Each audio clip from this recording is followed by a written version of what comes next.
दोस्तों, एक चोर जो कि दुनिया के हर ताले को खोल सकता है, लेकिन एक दिन वो घुसता है एक मिलियनर के घर में और वहाँ उसके साथ कुछ ऐसा होता है जो उसने कभी सपने में भी नहीं सोचा होगा। नीमो नाम का शख्स जो पेशे से एक चोर है, लेकिन वो करता है अपने बॉस के लिए काम। आज उसका काम है एक पेंट हाउस में चोरी करना, जहाँ पे कई सारी कीमती पेंटिंग रखी हुई है, जिसमें से सबसे कीमती पेंटिंग है पूरे $3 मिलियन की, और उसी पेंटिंग को वो चुराने वाला है। वो अपने प्लान के मुताबिक रात होने पर उस घर में घुसता है जो बेहद ही आलीशान था। चारों तरफ बहुत सी पेंटिंग लगी हुई थी, कुछ आर्टिफैक्ट थे जिनकी कीमत लाखों में थी। नीमो एक एक करके सारी पेंटिंग को रखना चालू करता है, लेकिन अभी तक वो सबसे महंगी वाली पेंटिंग नहीं मिली थी, जिसके बारे में वो अपने साथी को वॉकी टॉकी पर बताता है। वो कहता है कि दूसरे कमरे में चेक करो, क्या पता वो वहाँ पर हो, लेकिन वहाँ भी उसे कुछ नहीं मिलता और मजबूरन उसे जो कुछ मिला था उसे लेकर वापस आना पड़ेगा। अब उसका साथी उसे गेट का कोड बताता है जो वो डाल तो देता है, लेकिन आखिरी समय पर सिस्टम मैलफंक्शन हो जाता है, जिस वजह से पूरे घर का सिस्टम खराब हो गया था और तेज तेज सायरन बजना शुरू हो जाता। नीमो अपने साथी से बार बार पूछता है कि ये क्या हुआ, लेकिन उसके पास कोई जवाब नहीं था और आखिर में वो कह ही देता है कि मैं कुछ नहीं कर सकता हूँ, अब हमारे हाथ में कुछ नहीं है, तुम्हें खुद वहाँ से बाहर निकलना पड़ेगा। अब नीमो को जेल नहीं जाना था, उसका एक परिवार भी है, लेकिन ये उसे चोरी करने से पहले सोचना चाहिए था। उसे समझ नहीं आ रहा था कि वो क्या करे। अब यहाँ उसे वो सायरन की आवाजें बहुत तंग कर रही होती है, इसलिए वो पहले तो उसे तोड़ता है और वापस से गेट के पास जाकर उसे चाकू से तोड़ने की कोशिश करता है, लेकिन ये गेट टूटने का नाम ही नहीं ले रहा था। शायद अंबुजा सीमेंट से बना हो, और इसी चक्कर में साइड में लगे हाउस कंट्रोल डिवाइस में कुछ दिक्कत आ जाती है, जिस वजह से पूरे घर का टेम्परेचर बढ़ने लगता है और अब ठंडी हवा की जगह गर्म हवा आना शुरू हो गई थी। धीरे धीरे गर्मी बढ़ती जा रही थी। इन सबसे परेशान होकर नीमो चुपचाप एक जगह बैठ जाता, क्योंकि अगर अब उसने कुछ और किया तो न जानिए घर में क्या क्या होने लगेगा। कुछ देर बाद उसका गला सूखने लगता है, तो वो पानी की तलाश में किचन की टैप ओपन करता है, लेकिन वहाँ पानी नहीं आ रहा था। तो वो फ्रिज ओपन करता है जहाँ पे कुछ खाने पीने का सामान था, लेकिन पानी की बोतल सिर्फ एक ही थी जिसे वो पूरा पी जाता और फिर दोबारा से आकर मेन गेट को खोदने लगता है। लेकिन कुछ देर बाद उसे पता चलता है कि गेट असल में लकड़ी का नहीं बल्कि स्टील का है। अब ये देखकर उसके होश उड़ जाते हैं, इसलिए वो ये काम भी छोड़ देता है और आकर एक बेड पर सो जाता है जो कि घर के मालिक का था। वो सोने की बहुत कोशिश करता है, लेकिन उसे नींद ही नहीं आती। अब बीच बीच में वो अपने साथी को कनेक्ट करने की कोशिश भी करता है, लेकिन वहां से कोई भी बोल नहीं रहा था, क्योंकि सभी उसे छोड़कर चले गए थे। अब वो अकेला यहाँ पर बचा हुआ था। अब अगली सुबह वो सबसे पहले घर में रखे हुए लैंडलाइन फोन को चेक करता, लेकिन वो भी बंद था। इसके बाद वो वहाँ पे जितने भी ड्रॉर थे उन्हें चेक करता है कि शायद उसे कुछ काम का सामान मिल जाए, लेकिन वहाँ भी उसे कुछ नहीं मिलता। अब इतनी देर में उसे टॉयलेट लग जाती है, तो वो करने के लिए चला जाता है, जहाँ पे उसे कुछ फेक फ्रूट रखे हुए मिलते हैं, जिन्हें वो विंडो पर खींच के मारता है, लेकिन कुछ नहीं होता क्योंकि पूरा घर साउंड और बुलेट प्रूफ था, जिसमें कि अब नीमो अटक चुका है और इसी दौरान उसे जोर की प्यास भी लग जाती। लेकिन जो पानी उसे कल मिला था वो तो पूरा पी गया, यानी कि अब उसके पास पीने को कुछ नहीं है। वो स्विमिंग पूल के पास जाता है और उसके पानी को पीने का ट्राई करता है,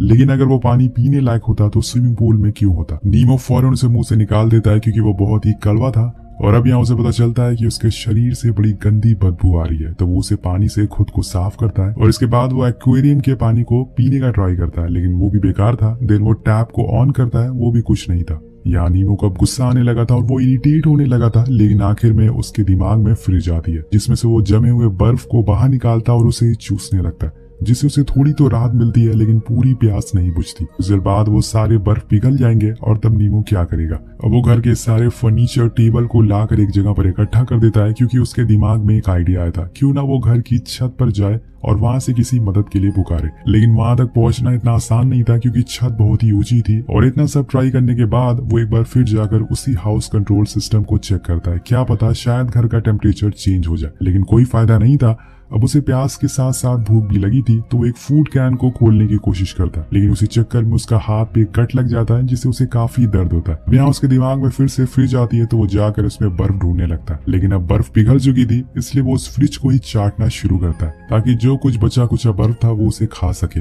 उसका बस चलता तो वो फ्रिज में ही बैठ जाता है, लेकिन उसकी मजबूरी है, वो उसमें फिट नहीं आएगा। इसी दौरान हम बाहर देखते हैं कि तेज बारिश हो रही है, लेकिन अफसोस नीमो ना तो बाहर जा सकता और ना ही वो पानी को पी सकता है। वो बस वहीं बैठा रहता है।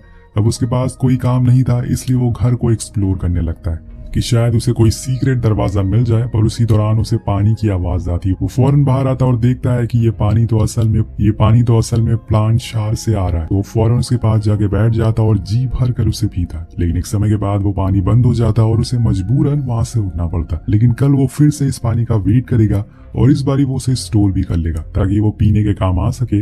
अब धीरे धीरे करके उस घर का टेम्परेचर और ज्यादा बढ़ने लगता है, इसलिए वो अपने सारे कपड़े और उतार देता है, क्योंकि गर्मी बहुत बढ़ गई थी। जिसके बाद जितने बचे हुए फर्नीचर थे वो उन्हें इकट्ठा करने लगता है ताकि वो उसे छत तक पहुंच सके, और इस बारी वो ऐसा करने में सफल भी हो जाता है। वो छत को देखकर पता चलता है कि आखिर यहाँ से कैसे बाहर निकला जा सकता है, पर उसके लिए उसे कुछ स्क्रू ड्राइवर की जरूरत पड़ेगी। और इसी दौरान उसकी नजर घर में लगी टीवी पर पड़ती है, जहाँ पर सीसीटीवी फुटेज आ रही थी जिसमें एक मेड बाहर झाड़ू लगा रही थी।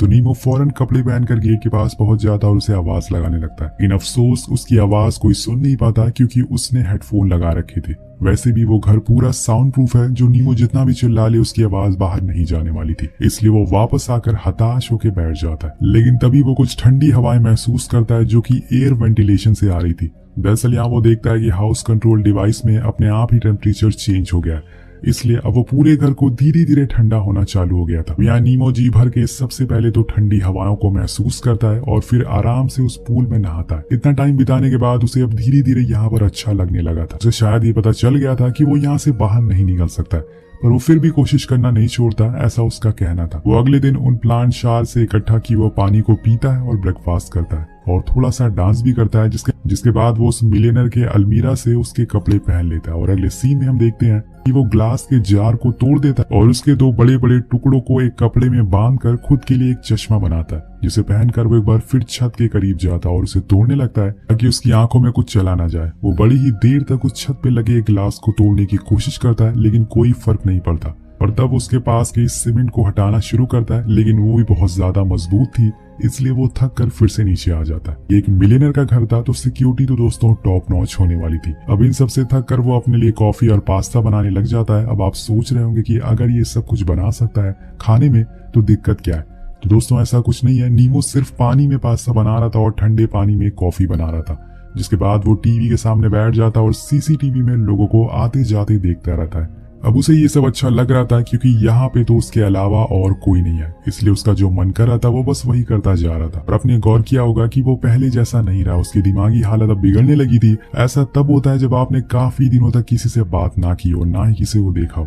और यहाँ नीमो भी कुछ ऐसा ही हो चुका था। धीरे धीरे अब टेम्परेचर और कम होने लगता और कुछ देर पहले जहाँ वो 10 था अब 8 पर पहुंच चुका था। यानी कि कुछ देर बाद यहाँ पर बर्फ गिरने जैसा माहौल होने वाला है, जो नीमो के लिए मुसीबत बनने वाली है। वो एक बार फिर से ऊपर चढ़ता और छत को तोड़ने में लग जाता है। इस बार वो ग्लास को नहीं बल्कि उसके आसपास की सीमेंट को तोड़ता है, जो कुछ ही देर में काफी टूट भी जाती है। लेकिन अब ठंड बढ़ने की वजह से वो उस डिवाइस के पास जाता और उसे ठीक करने का भी कोशिश करता है, लेकिन उसे कुछ समझ नहीं आ रहा था कि असल में ये काम कैसे करता है। इसके बाद वो फिर से ऊपर चढ़ता और इस बार उसने उस विंडो के आसपास की सीमेंट को तोड़ दिया था। लेकिन नीमो देखता है कि उसके नीचे एक लोहे की परत लगी हुई है जो कि स्क्रू से टाइट की गई है, जिसे तोड़ पाना असंभव है। इसलिए वो उदास होकर फिर से नीचे आ जाता और चुपचाप बैठ जाता है। तभी उसकी नजर बाहर बैठी एक कबूतर पर पड़ती है, जो उसकी तरह मजबूर थी क्योंकि उसके पंखों पर चोट लगी थी और वो उड़ नहीं पा रही थी। लेकिन नीमो को ये पता नहीं होता। वो कबूतर से बात करता और कहता है कि तुम जाकर मेरे भाई से कहो कि मुझे यहाँ से बाहर निकाले, मैं अभी तक यहीं पर फंसा हुआ हूँ, मेरी तबीयत भी अभी ठीक नहीं है। नीमो के पास करने के लिए अब कुछ नहीं था, उसने सारी चीजें कर ली थी। उसकी बॉडी के साथ साथ उसका दिमाग भी अब थक चुका था, वो हार मानने लगा था। इसलिए अब उस घर में जितनी भी महंगी महंगी पेंटिंग जिन्हें चुराने के लिए वो यहाँ पर आया था, वो उन्हें तोड़ने लगता और कई घंटों तक वो ऐसा ही करता रहता। इसके बाद वो उसे मिलियनर के वार्डरोब में जाता है, जहाँ पर उसे सूट्स देखने को मिलते हैं। लेकिन तभी उसे अलमीरा के पीछे कुछ सीक्रेट डोर दिखता है। वो सारे कपड़े हटाकर देखता है तो वहां पर एक रास्ता था, या फिर ये कहें कि एक सीक्रेट दरवाजा था। अब वो धीरे धीरे अंदर जाना शुरू करता है और फिर उसे कुछ ऐसा दिख जिससे कि उसके होश उड़ जाते हैं। दरअसल वहां पर एक बूढ़े आदमी की लाश पड़ी हुई थी, लेकिन जब वो उसके करीब जाता है तो देखता है कि वो असल में एक डमी था, जिसके हटाने पर उसे नीचे कुछ पेपर्स मिलते हैं जो कि एंशिएंट हिस्ट्री से रिलेटेड थे, जिसमें लिखा था कि मैरिज, हेल एंड हेवन। नीमो से पढ़ता है लेकिन उसे कुछ समझ नहीं आता। इसके बाद वहां वो लगी एक पेंटिंग भी दिखाई देती है। ये वही पेंटिंग थी जिसे लेने के लिए वो यहाँ पर आया था, यानी कि वो $3 मिलियन वाली पेंटिंग। और यहाँ उसे ओनर की पेंटिंग भी मिली और वो डमी भी उसी ओनर का था जिसका ये घर था। नीमो को भी यही लगता है कि शायद अब वो यही मारा जाएगा। दूसरी ओर हम उसी कबूतर को देखते हैं जो कि अब मर चुकी थी। यहाँ नीमो का भी कुछ ऐसा ही हाल होने वाला था क्योंकि टेम्परेचर बहुत ज्यादा गिर चुका था। तभी उसे सीसीटीवी में दिखता है कि वो मेड अब उसके गेट के बाहर ही बैठी हुई है, तो वो फौरन भागते हुए गेट के पास जाता है और उसे पीटने लगता है, लेकिन हल्की सी भी आवाज बाहर नहीं जाती और वो बहुत ही इरिटेट हो जाता है और चिल्लाने लगता है और वहीं सो जाता है। अगले दिन वो फिर से उस विंडो के पास जाता है और अब उसे आइडिया आता है कि स्क्रू ड्राइवर कैसे बनाया जाए जिससे वो स्क्रू को खोल सके। तो एक लकड़ी से स्क्रू खोलने का टूल बनाता है और उसे खोलने की कोशिश करता है, लेकिन वो नाकामयाब रहता है। पर दोस्तों उसके अंदर अभी हिम्मत और उम्मीद बाकी थी। वो दोबारा से कोशिश करता और इस बारी वो स्क्रू को खोल लेता है, लेकिन अब उसके अंदर इतनी ताकत नहीं बची थी कि वो बाकी स्क्रू को खोल सके, इसलिए वो नीचे आ जाता है। और यहाँ हम एक और चीज नोटिस करते हैं कि नीमो अब पहले जैसा नहीं रहा। वो अब खुद से ही बात करता है, क्योंकि उसके पास अब ना तो खाने को कुछ है और ना ही पीने को। वो वहां लगे हुए पेड़ों को भी हिलाता है ताकि कुछ उसमें से निकल आए, लेकिन कुछ नहीं आता और आखिर में उसे कुत्ते का खाना ही खाना पड़ता है, जो उसके लिए बेहद ही बुरा था। लेकिन भूख कुछ भी करा सकती है, और एक तो इतनी ऊपर से ठंड, ऊपर से भूख और प्यास। वो पूरी तरह से फ्रस्ट्रेट हो चुका था, लेकिन इतनी मुश्किलों के बावजूद उसे बस एक ही ख्याल आ रहा था कि कैसे वो बाहर निकले। इसलिए वो बाकी स्क्रू को खोलने लगता है, लेकिन इसी बीच उसका पैर फिसल जाता है और वो सीधा नीचे गिरता है। यहाँ उसके पैर की हड्डी टूट चुकी थी, जो उसके लिए एक और मुसीबत बन गई थी। लेकिन तभी उसे वहां एक पेंटिंग दिखाई देती है, जिसमें एक आदमी टेप से बंधा हुआ था। उस पेंटिंग को गिरा देता और कहता है कि तुम्हारी दिक्कत मैं समझ सकता हूँ, जाओ, मैंने तुम्हें आजाद कर दिया। अब इसी तरह से कुछ और दिन बीत जाते हैं अब, और न्यू ईयर भी आ जाता है। बाहर धूमधाम से पार्टी चल रही थी, सभी लोग एंजॉय कर रहे थे। ये सब ऊपर से नीमो देख रहा था, लेकिन वो यहाँ पर कैद है। तभी उसे कुछ विजन आने लगते हैं, जैसे कि वो मेड उसके पास आ गई है और उसने नीमो को आजाद कर दिया। उसी पल उसकी नजर ऊपर लगे फायर अलार्म पर पड़ती है, जिससे कि उसे एक और आइडिया आता है। अगर वो इस फायर अलार्म को ऑन कर दे तो वो पानी पी सकता है। वो कुछ पेपर्स को इकट्ठा करता है और अगले दिन जब विंडो से सनलाइट अंदर आती है तो उसकी मदद से वो आग जला देता है और फिर उस पेपर को ले जाकर उस फायर अलार्म के पास रख देता है, जिससे अलार्म बजने लगता है और पूरे घर का शार सिस्टम ऑन हो जाता है। चारों तरफ सायरन बजने लगता है, पानी गिरने लग जाता है। लेकिन यहाँ भी वही होता है जो हर बार होता है। पूरे घर में पानी भर गया था, लेकिन अब बाहर किसी को कानो कान खबर तक नहीं थी अंदर क्या हो रहा है। और नीमो को अब समझ आ गया था कि वो गरीब ही ठीक था, कम से कम उसके आसपास वाले लोग उसकी फिक्र तो करते थे। ये अमीर लोग जो होते हैं ये अपने में ही मस्त होते हैं, इन्हें कुछ फर्क नहीं पड़ता कि उनके साइड वाला पड़ोसी कैसी हालत में है। अगर ऐसा होता तो आज वो बच जाता। सीन शिफ्ट होता है और हम 1.5 महीने बाद का समय देखते हैं, जहाँ पे नीमो अब बहुत ही कमजोर हो चुका है। बाहर बर्फ गिर रही है, मतलब ठंड का मौसम आ चुका है। लेकिन अब नीमो ने सारे स्क्रू को खोल लिया। अब वो बाहर जाने वाला है, लेकिन उससे पहले वो घर की दीवारों पर कुछ बातें लिखता है, जिसमें इस घर के मालिक से कहता है कि मैंने आपके पूरे घर को बर्बाद कर दिया, जिसके लिए मैं आपसे माफी मांगता हूँ, लेकिन मैं आपसे कुछ कहना चाहता हूँ। ये घर नहीं, असल में ये एक जेल है। Thank you so much. इसके बाद हमें पता चलता है कि नीमो ने उस विंडो को पूरा खोल लिया था, जिसके कुछ देर बाद ही वो वहां से बाहर चला जाता है। अब यहाँ आपको बता दिया जाए कि ये विंडो के आसपास कोई ऐसी जगह नहीं थी जहाँ से वो बाहर जा सके। तो या तो नीमो ने वहां से कूदने की कोशिश की होगी, अगर ऐसा किया होगा तो वो मारा गया होगा, या फिर उसने वहां से किसी को बुलाने की कोशिश करी होगी और उसकी जान बच गई होगी। आपको क्या लगता है नीचे कमेंट करके जरूर बताएगा। मिलते हैं आपसे अगली वीडियो में। Thank you so much watching. Peace out.